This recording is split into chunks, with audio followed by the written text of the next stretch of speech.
World cup आयो। अब एकचोटि सरसर्ती सबै ग्रुपहरू निहालौँ, कुन कुन टिमहरू माथि जालान् एकचोटि प्रिडिक्ट गरौँ होइन। ग्रुप एबाट मैले चाहिँ मेक्सिको अनि कोरिया अनि साउथ अफ्रिका त्यसपछि यो चेच्निया यसरी ऱ्याङ्किङ गरेको छु। मेक्सिको र कोरिया फर्स्ट र सेकेन्ड होला, थर्डमा आउला साउथ अफ्रिका। त्यो तरिकाले ग्रुप बीबाट क्यानाडा, कतार अनि स्विजरल्यान्ड। ग्रुप सीबाट ब्राजिल, मोरोक्को र स्कटल्यान्ड। ग्रुप डीबाट टर्की अनि अमेरिका अनि पाराग्वे। ग्रुप ईबाट चाहिँ जर्मनी, आइभरी कोस्ट र इक्वेडर। ग्रुप एफबाट नेदरल्यान्ड, स्विडेन र जापान अगाडि आउलान्। अनि ग्रुप जीबाट बेल्जियम, इजिप्ट र इरान। अनि ग्रुप एचबाट स्पेन, उरुग्वे र साउदी अरेबिया। त्यस्तै ग्रुप आईबाट चाहिँ फ्रान्स, नर्वे, सेनेगल। अनि ग्रुप जेबाट अर्जेन्टिना अनि अल्जेरिया र अस्ट्रिया। ग्रुप केबाट चाहिँ कोलम्बिया, पोर्चुगल र उज्बेकिस्तान। त्यस्तै ग्रुप एलबाट चाहिँ क्रोएसिया, इङ्ल्यान्ड र घाना अगाडि आउँछन् जस्तो चाहिँ मलाई लाग्छ होइन।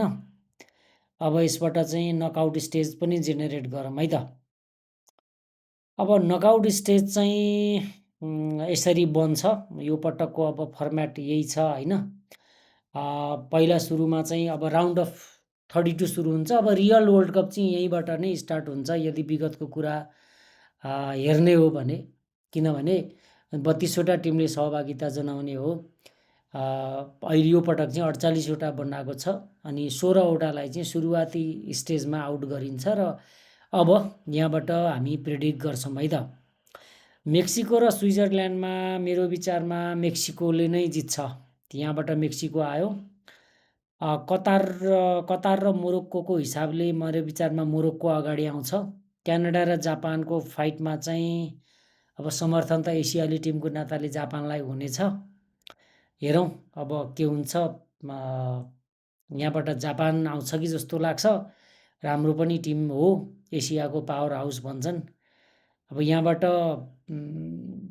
दक्षिण कोरियालाई सायद ब्राजिलले बिट गर्ला। ब्राजिल अगाडि आयो। टर्की र सेनेगलमा चाहिँ अब सेनेगलको टिम ठिकै छ, सेनेगल अगाडि आउँछ जस्तो लाग्छ। अनि आइभरी कोस्ट र स्विडेन बिचको म्याचमा चाहिँ यो पटक मेरो विचारमा आइभरी कोस्ट अगाडि आउँछ।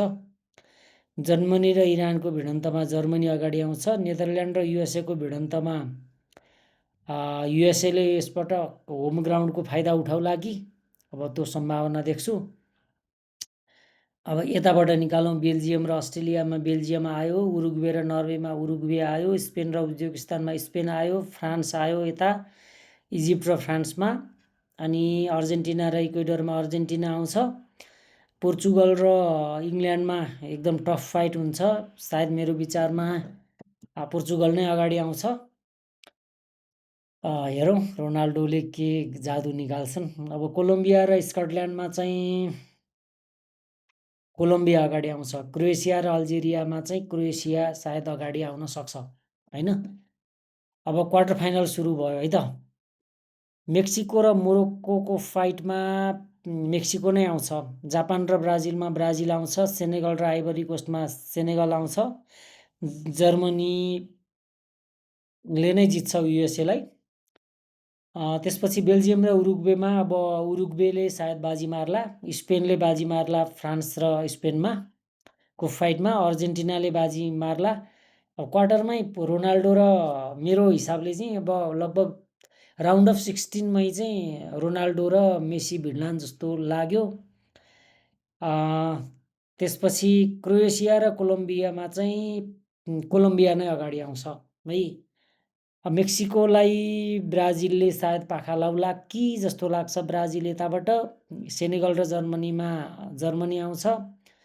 अर्जेन्टिनाले जित्छ कोलम्बियालाई। उरुग्वेले जित्छ स्पेनलाई कि स्पेन, मेरो विचारमा उरुग्वेको यात्रा यहाँसम्म हुनसक्छ भनेपछि स्पेन ठिकै छ।